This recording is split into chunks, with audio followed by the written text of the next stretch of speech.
My wife cheated on me with a mechanic, so I sabotaged her car and ruined her career in the process. It all began with a simple trip to the mechanic, a visit I thought would be just another errand.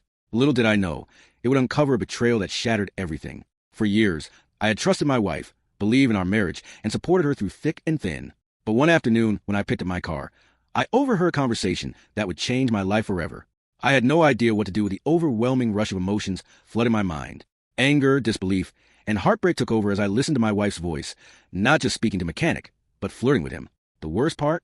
It wasn't a one-time thing. She had been seeing him behind my back for months, and the mechanic, someone I trusted, had become more than just a business partner. I was livid, but I wasn't going to let her get away with this. I needed revenge, and I was about to take matters into my own hands. But what would happen when the destruction I caused not only ruined her marriage, but also her career? For years, everything about my marriage seemed perfect. My wife and I had been together for over a decade, and I always believed that we had something special. People around us often commented on how great we were as a couple, how we balanced each other out. We had built a life together, one filled with mutual respect, love, and trust, or so I thought. I worked hard to provide for us, while she had a steady job at a marketing agency. Together, we made it all work. We didn't have children yet, but we had talked about starting a family soon. Our friends would often joke that we were the model couple, and for a while, I believed it too. But everything started to change, slowly at first. I couldn't pinpoint the moment, but I began to feel a distance between us. She became more secretive. Her phone was always glued to her hand, and she'd leave the house for long periods, claiming it was for work meetings or errands. I had no reason to doubt her at first. After all, she had always been so trustworthy. Yet, something inside me started to stir, and I began to question her. In hindsight, I now see the signs were always there. The late nights, the missed calls, and the subtle changes in her behavior. She seemed more distracted, more distant, but I kept pushing it to the back of my mind, convincing myself that everything was fine. Life had its ups and downs, and I thought it was just a phase. I never suspected that there could be another man. I never suspected the one person who I trusted with everything would betray me in such a painful way. When I first met my wife, I never thought she would be the one. It was one of those moments where you meet someone and everything just clicks. She was everything I had dreamed of, beautiful, smart, and effortlessly charming. We met at a mutual friend's party, and what started as a casual conversation turned into an unforgettable night. We connected in a way I had never felt before. In the early days, our relationship was like a fairy tale. We laughed together, explored new places, and seemed to be in perfect harmony. I thought I had found my soulmate. Our relationship grew quickly, but it felt natural. We spent so much time together, and it never felt forced. A year into dating, we moved in together. She supported me in everything I did, and I tried my best to do the same. We shared goals, we supported each other's careers, and everything seemed to be aligned. We had our little rituals, from weekend breakfast to spontaneous getaways. We had a rhythm that worked for us. 2 years later, we got married. I was beyond excited. We had a small ceremony, just family and close friends, but it felt perfect. I had always envisioned a life with her, one filled with love, stability, and shared dreams. Things fell into place. We moved to a bigger house, got a dog, and began building the future we both wanted. For a while, everything was idyllic. We'd spend evenings cooking together, taking walks around our neighborhood, and chatting about everything under the sun. It felt like nothing could break us. But as time went on, subtle changes started creeping in. At first, it was small things. She started coming home later from work, and when I'd ask her about it, she would brush it off, claiming she'd been busy with extra tasks or meetings. I didn't think much of it at the time. We all have phases at work, and she seemed to be handling a heavy workload. But then the late nights became more frequent. The odd silence at home became more noticeable. I'd hear her on the phone more often, but when I walked into the room, she'd abruptly end the conversation. I told myself it was probably nothing, maybe she just needed space or time to decompress. Still, a nagging feeling settled in the back of my mind. She stopped being the person I had fallen in love with. The laughter we used to share became rare. The spontaneous kisses on the forehead disappeared. I convinced myself that I was overthinking it, that maybe she was just overwhelmed. We had built this life together, after all. But the truth was, I couldn't ignore the changes anymore. Something was off. I could feel it. Her work trips became more frequent, and she seemed to be gone longer than usual. I started questioning her every late night, and though I was reassured time and time again, something in her responses felt rehearsed, like she was hiding something. But I didn't want to confront her about it. After all, what if I was wrong? What if it was just my insecurity speaking? Then came the day that changed everything. I was going through some old paperwork in the home office, looking for a document, when I found something completely unexpected. A letter. It was addressed to her from a mechanic in town. It wasn't a typical letter, though. This was personal, written in a tone that wasn't professional, and it referenced private moments and inside jokes. The last line made my heart stop. "I can't wait to see you again, love."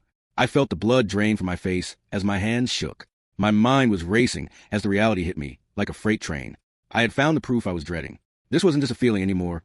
This was real. The woman I had married, the person I had trusted with everything, had been having an affair with a mechanic. It was like everything I believed in and built with her suddenly shattered. I couldn't believe what I was reading, but I couldn't deny it either. There was no mistaking the words on that page. The betrayal was clear, and as the truth set in, I couldn't hold back the surge of emotions that followed. Anger, hurt, disbelief. It all collided inside me. But it wasn't just about the affair. It was the lies. The lies she had told me for years, the trust she had broken, and the future we had built together that now felt like a joke. I was angry not only because of the affair, but because of how she had treated me, how she had treated us. We had a life together, and she had thrown it away for someone else. At that moment, I knew things would never be the same again. I could feel the pieces of my life coming apart. But I didn't know how to handle it. I felt lost, betrayed, and completely unsure what to do next. But one thing was clear. I wasn't going to let this slide. If she thought she could get away with this, she was wrong. This would be her mistake, and I would make sure she paid for it. The first few days after I found the letter were a blur. I could hardly sleep, my thoughts racing at all hours. Every time I closed my eyes, all I could see were the words from that letter. I can't wait to see you again, love. I felt a deep, gut-wrenching pain that I had never experienced before. It was as if everything in my life had been built on a foundation of lies, and now that foundation had crumbled. I could not bring myself to confront her immediately. Instead, I began to observe her closely, searching for signs of guilt, for any hint that she knew her secret had been uncovered. Her behavior had already been changing, but now I paid attention to the smallest details. I watched how she interacted with me, how she looked at me when she thought I wasn't paying attention. The shift was almost palpable. She seemed nervous, like she was trying too hard to act normal. Her usual warmth had vanished, replaced with an icy distance. I spent hours replaying memories of our time together, trying to make sense of what had happened. I thought back to the moments when things had started changing, the late nights, the sudden need to go out more often, her quick phone calls that she would always hide from me. It was all right there, but I had been too trusting, too willing to believe that everything was fine. One evening, I decided to follow her. I had to know for sure if my suspicions were correct. I had been through the motions of pretending everything was normal, but deep down, I knew that I needed answers. My heart pounded in my chest as I waited for her to leave for one of her work trips. She said she was meeting a colleague, but something told me otherwise. The way she was acting, so calm, so collected, made me feel like I was a fool in this situation. I had to see it for myself. I followed her car discreetly, keeping my distance, my mind racing with every turn she took. It felt like an eternity, but I eventually saw her pull into a quiet, almost secluded area. My heart skipped a beat when I recognized the mechanic's shop. I had seen the mechanic's car parked there before, but it had never crossed my mind to connect it with her. I parked a few blocks away, my eyes glued to the scene unfolding before me. She got out of the car, and within moments, the mechanic appeared. They exchanged a brief but intimate hug before heading into the back of the shop together. My stomach turned. I had never felt so betrayed in my life. Every part of me wanted to confront her right then and there, but I knew that I needed to gather more evidence. I needed to know the extent of the relationship. So I stayed hidden, silently watching from the shadows. Hours passed, and I could barely move. Every moment felt like a dagger in my chest, each one confirming what I had feared. As time went on, they reappeared from the shop, laughing together. He kissed her cheek before she got into her car and drove off. It felt like my world was crashing down around me. I could feel the anger bubbling inside me, but it was not just anger at her. It was also anger at myself. How had I missed the signs? How could I have been so blind to the truth? My mind raced with countless thoughts, and the more I thought about it, the more I realized just how deep the betrayal went. This was not a simple fling. This had been a full-fledged affair, one that she had been hiding from me for God knows how long. And now, seeing them together, it was clear. This was someone she'd been lying to me about for all this time. I knew I couldn't keep pretending anymore. The pain was overwhelming, and I needed to take action. It was no longer about saving our marriage or fixing things. It was about seeking justice, about making her pay for betrayal. But the more I thought about it, the more I realized that revenge would not be complete if I didn't make sure that the mechanic suffered as well. He had been just as complicit in this as she was. Together, they had destroyed everything I had built. And now, it was time to make them both pay. The next step was critical. I knew that I had to be strategic. There was no room for mistakes. I couldn't afford to let them think they could get away with this. I spent the next few days carefully formulating my plan. I was meticulous, checking every detail, ensuring that I had everything I needed to carry out my revenge. There was no way I was going to let them off easy. This wasn't just about ending my marriage. It was about making sure that they both faced the consequences of their actions. They had hurt me in the worst possible way, and I was not going to let that slide. I began by gathering all the information I could find about the mechanic. I wanted to know everything, his personal details, his business practices, anything that would help me get the upper hand. I also kept a close watch on my wife, waiting for the right moment to confront her. But I wasn't going to do it the way she expected. I wanted to be in control of the situation. I wanted her to feel the weight of her betrayal, to understand that there were consequences for her actions. The more I thought about it, the more I realized that this wasn't just about her. This was about me, about my dignity, my sense of self-worth. She had taken that away from me, and now it was time for her to face the repercussions. But the path to revenge would not be easy. I had to be careful, precise, and deliberate in every move I made. One wrong step, and it could all backfire. But I was willing to take that risk. The game was on, and there was no turning back now. I spent the next few days like a man possessed, carefully laying out each piece of the plan I had concocted. The anger and betrayal I felt had started to settle into a quiet, cold fury. I no longer felt like a victim. I felt like a man in control of his own destiny. I was determined to make sure my wife and the mechanic would regret what they had done. Every detail had to be perfect. I had learned over the years that revenge was an art, not an impulsive reaction. If I was going to do this, I had to do it right. I started by anonymously sending an email to my wife's work. She was a high-ranking executive at a company, and I knew how much her career meant to her. The email was carefully worded, describing her affair in such a way that there was no doubt who it was from. It was a simple message, stating that her husband knew everything and that she had been unfaithful for years. I made sure to mention the mechanic's name, the late-night meetups, and even the details of their intimate encounters. All of it taken straight from my own observations. I could almost picture the shock on her face when she read it, knowing that her professional life was now at risk. That same night, I made sure that the mechanic's reputation would take a hit. I reached out to a local journalist I knew from a previous business venture. I did not care how this would affect him personally. All I wanted was to make sure that his name was dragged through the mud. The journalist was eager for the story, especially after I provided him with enough dirt to bury the mechanic's business. I supplied photos, evidence of his previous dishonesty with clients, and even some allegations of unsafe practices. Within hours, an article was published, exposing his lack of ethics and the damage his work had caused to several customers' vehicles. The article made waves quickly. His once successful shop was now a laughingstock, but the real revenge was yet to come. I had planted enough seeds in both of their lives to ensure that their actions would not go unpunished. It felt like everything was falling into place, like I was orchestrating the end of their little world. But the truth is, I wasn't ready for what came next. 2 days later, I confronted my wife. I had spent hours stewing over how to do this, how to shatter the facade she had been living in. When she walked through the door that evening, I could see the fear in her eyes. She knew something was wrong. Her usual confidence had disappeared, replaced by an anxious energy that I found almost satisfying. I knew she was waiting for me to say something, to give her a chance to explain herself. But I wasn't interested in her excuses. I had already made up my mind. I took a deep breath before speaking. "We need to talk," I said, my voice calm but firm. "About the mechanic. About everything." Her face went pale. I could see her trying to compose herself, trying to act like she had control over the situation. But I knew better. I could feel the tension in the room growing thicker with each passing second. She tried to deny everything at first, stumbling over her words, but it was clear that she knew I had uncovered everything. There was no denying it. I wasn't going to let her twist the truth anymore. "Do you think I'm stupid?" I asked, my voice rising now. "Do you honestly think I wouldn't find out? I know everything. The mechanic, the lies, the affair." She stood there frozen for a moment, her eyes darting around as if she was searching for a way out. But there was nowhere to run. I had already won. And now, I wanted her to face the consequences of her actions. "I don't know what to say," she whispered, her voice barely audible. I could hear the tremble in her voice, and for a moment, I almost felt sorry for her. But that feeling quickly faded. She had made her bed, and now it was time for her to lie in it. The shame in her face was palpable. It was clear she didn't know how to fix what she had done. But that was the point. I wasn't looking for redemption. I wasn't looking for some heartfelt apology. I wanted her to suffer. I wanted her to understand what it felt like to lose everything. I stood up and handed her the printout of the email I had sent to her workplace. The moment she saw it, her face crumpled, her body sagging with disbelief. She couldn't speak, couldn't defend herself. The evidence of her betrayal was right in front of her, and there was nothing she could do to take it back. "How do you feel now?" I asked, my voice low and steady. She didn't answer. Instead, she just collapsed onto the couch, tears streaming down her face. It was too late for apologies, though. She had crossed a line, and now there was no going back. I left her there, standing in the wreckage of her own making, and went to check on the mechanic shop. As I had expected, things were already beginning to unravel for him. The article was causing customers to cancel appointments left and right. He would lose business, reputation, and ultimately his livelihood.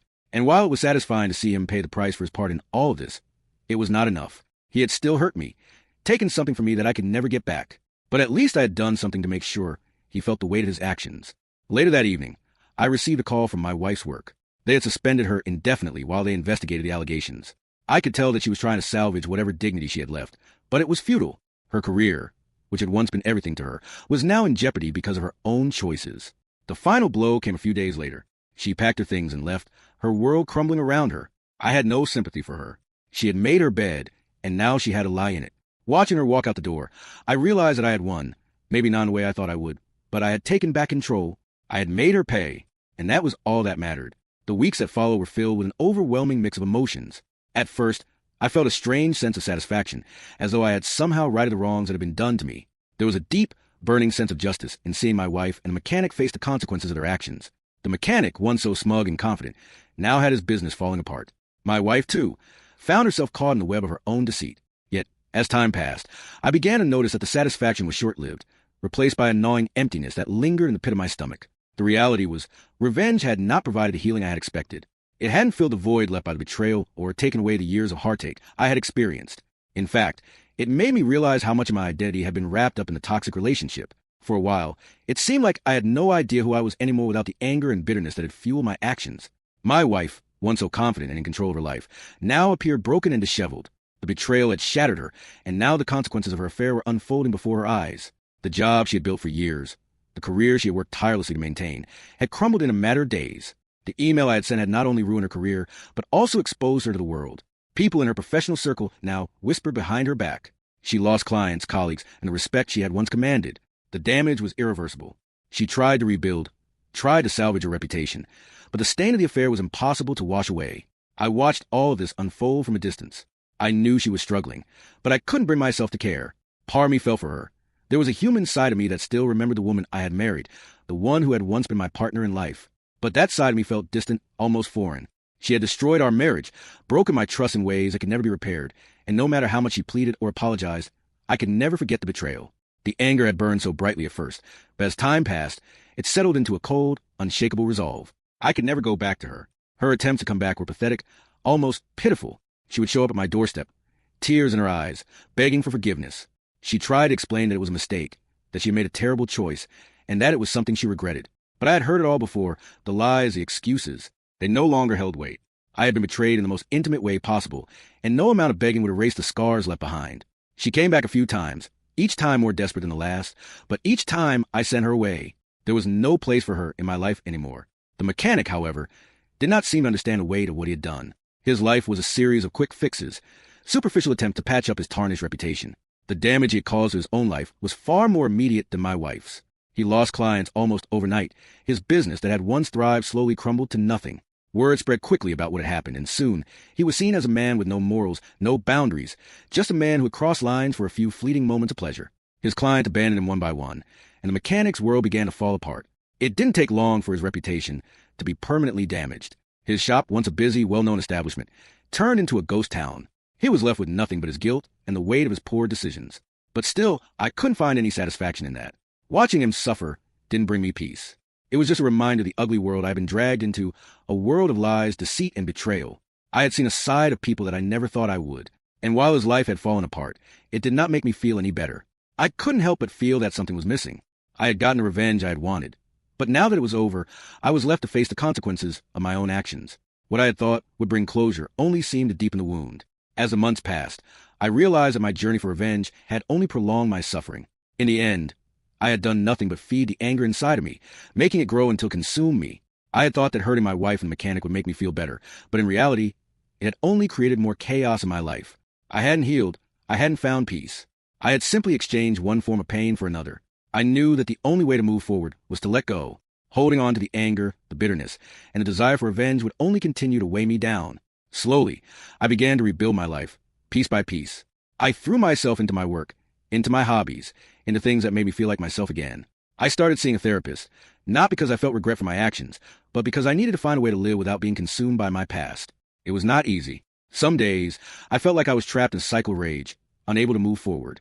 Other days, I felt a deep sadness for what could have been, for the life I had once envisioned with my wife. But as time passed, I came to realize that the best way to get over what had happened was to let go of it entirely.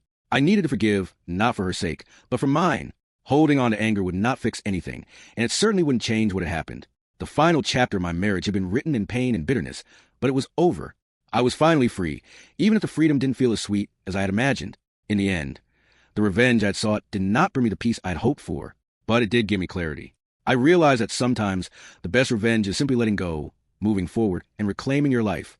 As you just heard, revenge may feel satisfying in the moment, but it is not the cure for the pain and betrayal we often experience in life. The real challenge comes when we choose to let go, move on, and rebuild from the wreckage left behind. If you have ever gone through something similar or can relate to this journey of heartbreak and revenge, please take a moment to reflect on your own experiences. If you enjoyed this story and want to hear more, do not forget to hit that like button. Subscribe to the channel and press the bell icon so you never miss a new story.